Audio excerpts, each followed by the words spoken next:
Thanks, everybody. It's very nice to be with you tonight. Let me just get started by saying if I seem a little rattled tonight, if I'm at all off, it's because I was driving out here today and some kid walked right out in front of my van as I was driving here, and I almost hit him. I narrowly missed him. And thank God I looked up from my phone when I did, because one more right swipe on Tinder and that little kid would have been toast. It wasn't all my fault. He wasn't paying attention either. Just like every other kid, what was he doing? Staring at his phone, right? So I got out to make sure he was okay. I thought it was a phone. Turned out it was a book. Oh my God. I almost hit a smart one. And I hugged that little egghead. I did. I told him to stay in school. I thought I was going to have a stroke. I swear to God, I thought I was my heart was beating so badly, I thought I was going to have a stroke.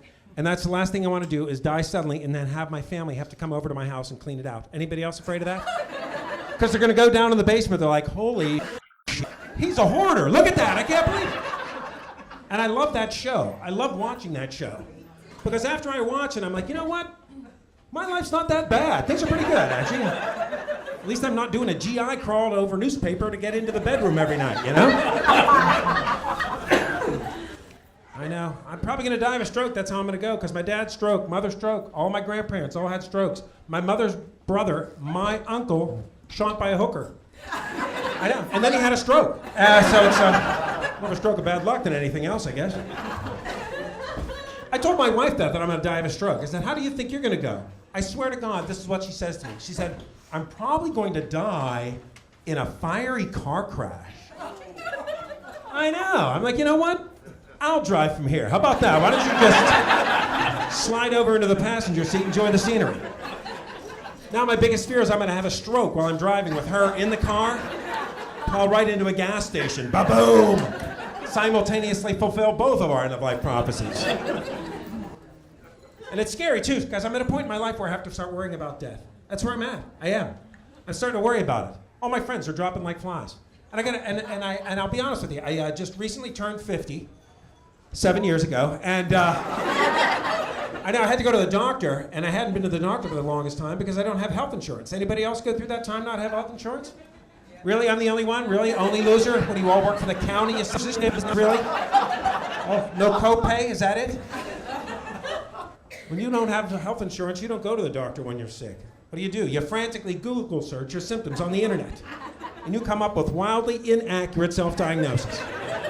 Last Thanksgiving, after dinner, I had horrible, sharp abdominal pain. I looked it up on the internet. I either had bad gas or an ovarian cyst. And I wasn't sure which one it was. I made an appointment with an obstetrician. I believe that was the right thing to do.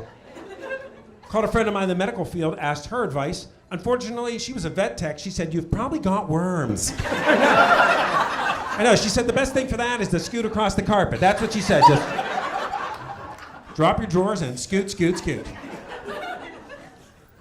And one time I thought I was having a heart attack. So I called 911. I said, I think I'm having a heart attack. And they said, do you want us to send an ambulance? I'm like, how much does an ambulance cost? They're like, I don't know. I said, screw it, I'm going to drive. So halfway there, I had a brilliant idea. I wrecked my car into a tree, pretended to have a heart attack. My car insurance covered it. Isn't that awesome? I know. For one time, Nationwide was on my side. They're progressive. But I did. I finally had to go to the doctor. I hadn't been to the doctor for the longest time, but I had to go because I couldn't put any weight on my left foot. My big toe swelled up. Anybody care to guess what it was? Anybody? The gout. The gout. Isn't that like an old geezer disease, the gout? Like it's a plague from the Bible, isn't it? It's like frogs, locusts, the gout. That's what it was, wasn't it? Why do you think it took him 40 years to get out of the desert? Moses had the gout. He's dragging his foot around. They're going in circles. They're like, come on, Moses. Jesus Christ. We'll come along in several thousand years and save us from our sins, but it's hot in the desert, man. Yeah, he said the gout. He said, Dave, don't worry. You're in good company. Both Ben Franklin and Henry VIII had the gout. Really, dog? Can you come up with somebody from the 21st century might have had the gout? Whose portrait wasn't painted? He said, my blood pressure was high. It's 140 over 90, and I know that's not good. He said, we're going to get that high number down. That's the systolic number. Don't worry about it. It's the low number, the diastolic number. That's the one you have to worry about. Found out why you have to worry about that. It's got the word die right in it. That's why you have to worry about it. He said my blood pressure was high, cholesterol was high, A1C through the roof, borderline diabetic, and after all that, he told me I had to stop masturbating. I'm like, why? And he said, because I'm trying to examine you, and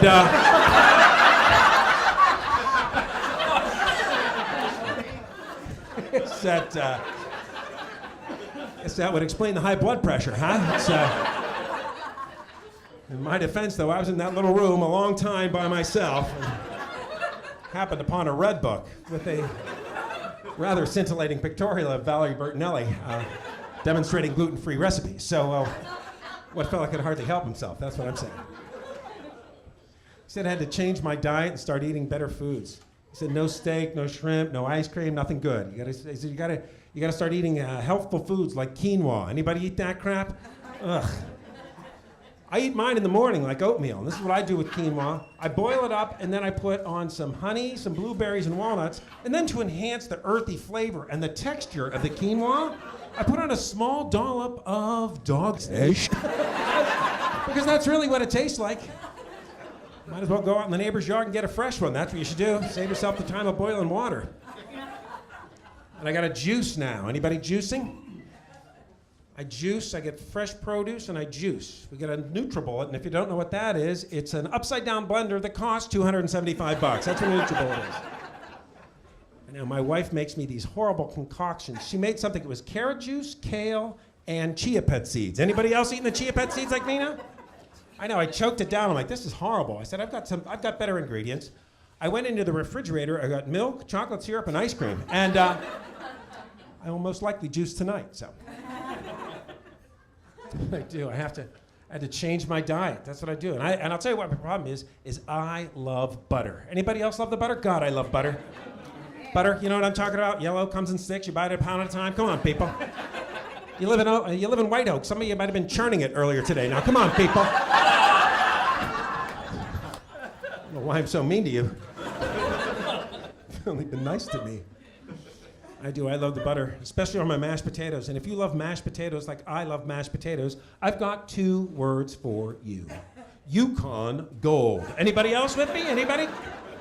This guy's like, is that some good weed from Canada, dude? Can you front me a spud? It's a hell of a potato. It's so good that when you mash it up, it actually looks like butter. And I will tell you what I do with my Yukon Gold potatoes. I peel them, I boil them, then I place them in my KitchenAid mixer. Anybody else got the KitchenAid like me? Anybody? Nobody's got the KitchenAid. Really? Is that the way it's gonna be? One lady, that's it? Anybody else? What about you, sir? What kind of mixer do you have? He's like, I don't know what the hell it is. I just punch them. Damn potatoes. I punch them down. Well, it doesn't matter because I've got a KitchenAid, and what I do is I put them in there, and then I put in 2 sticks of butter. That's right, ladies and gentlemen. 8 potatoes, 2 sticks. And then I use the half and half. Forget 2%. Forget skim milk. If I can't find half and half, I go out in the field, I find a damn cow. I'm like, get in there, get in there, get in there. And I mix them up, people, nice and smooth, nice and smooth. Take a big scoop, put them on my plate, then I take my spoon, and I make the lake bed. Anybody else make the lake bed? Of course you make the lake bed. Everyone makes the lake bed. Some people call it the well. Some people call it the dam. I asked one fella from West Virginia what he called it. He's like, I just call it the butter hole. Butter hole? I don't want to eat anything with a butter hole in it, do you? Just doesn't sound very appetizing. Butter hole. I asked one woman what she called it. She said, oh, I call it the nest. I said, why would you call it that? She said, I put my peas in it and they look like little eggs. You're insane. That's what's wrong with you, lady. You're just crazy. Can't imagine what she calls it when she puts corn in there. Be the cornhole, people. Now, come on, this isn't rocket science. These are really easy jokes. Jesus. Well, I do. I take my spoon, I make the lake bed, then I take another big glop of butter, and I drop it in. Then for me, I close it up. I work around it for a little while. Come back a few minutes later, hit it with a fork, bam, butter volcano. Love it! I am. But my doctor says my cholesterol is very high. And I now have to find a butter substitute. And I found this stuff. It's called gravy. It's unbelievable. It looks like lava coming out of the potato. It's awesome. But I can't do that anymore, and I'm down. I'm down 18 pounds. Not bad, not bad. You don't have to applaud that. I can thank my wife. That's who I have to thank. I have to thank her for putting me on the right path to health. That's what I got to do. I really do. Because I just recently got married. I will tell you this. We met online on one of those free websites. I don't know if you've heard about this one. It's Craigslist Casual Encounters. Anybody? Joking. I've never met a woman on Craigslist Casual Encounters. Oh, they look like women when you pick them up. You get them home, you're like, hey, look at that. Hey, we match. Oh, well, let's get this over with. I bought dinner, didn't I? I believe I mowed something.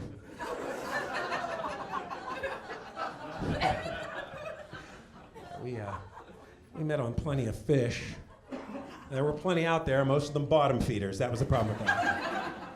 I'll be honest with you, when we first started going out, I didn't think we had anything in common. I really didn't think we did. But after a couple of weeks, I realized we both love blues music, we both love to travel, and we both have a c-pap machine. Isn't that awesome? I don't know. Anybody else not breathing right at night like me? Anybody? If you don't know what a c-pap machine is, it's this machine that you put on your face. It blows air into your lungs because you are too weak and pathetic as a human being to stay alive while you're sleeping and in an unconscious state. God forbid the electricity ever goes off at our house. Or we ever decide to go out on a camping trip. We'll have to hire a Sherpa with a bicycle pump. It's ridiculous. We put these masks on, it's like, it's like Top Gun in our bedroom every night. I know, we're members of the Mile High Club. We've never been in a plane together. I don't even know how that works. I know, and if you don't know what and the reason why I have a c-pap machine is because I've got something called sleep apnea. And what that is, for me, when I fall asleep, usually on my back, my soft palate relaxes and closes down on my baby-like air passage, and I stop breathing. And after about 10 seconds of this, my brain is like, hello? Could you send some oxygen up here? And suddenly my brain becomes an old Jewish man. I don't know what the hell happens there. Getting mother stuffy. And then it sends down chemicals and it wakes me up. Now, if you still don't know what sleep apnea is, I'm going to do an impression of it, and this is what it sounds like if you've got sleep apnea. Now, if you know somebody that sounds like this, you can clap when you hear it, okay? So this is what it sounds like if you've got sleep apnea.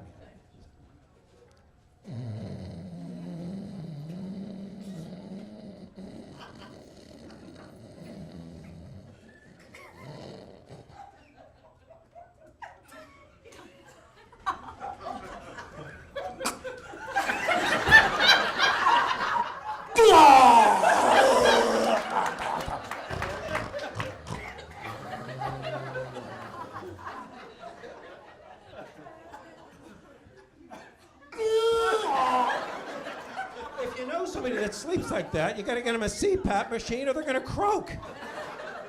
And if you're like me and don't have health insurance, you gotta go on eBay and buy one from a dead guy. Or go to an estate sale in a nice part of town. You don't want to go to a yard sale at a trailer park or at a flea market. You end up with getting SARS or Zika from your c-pap machine.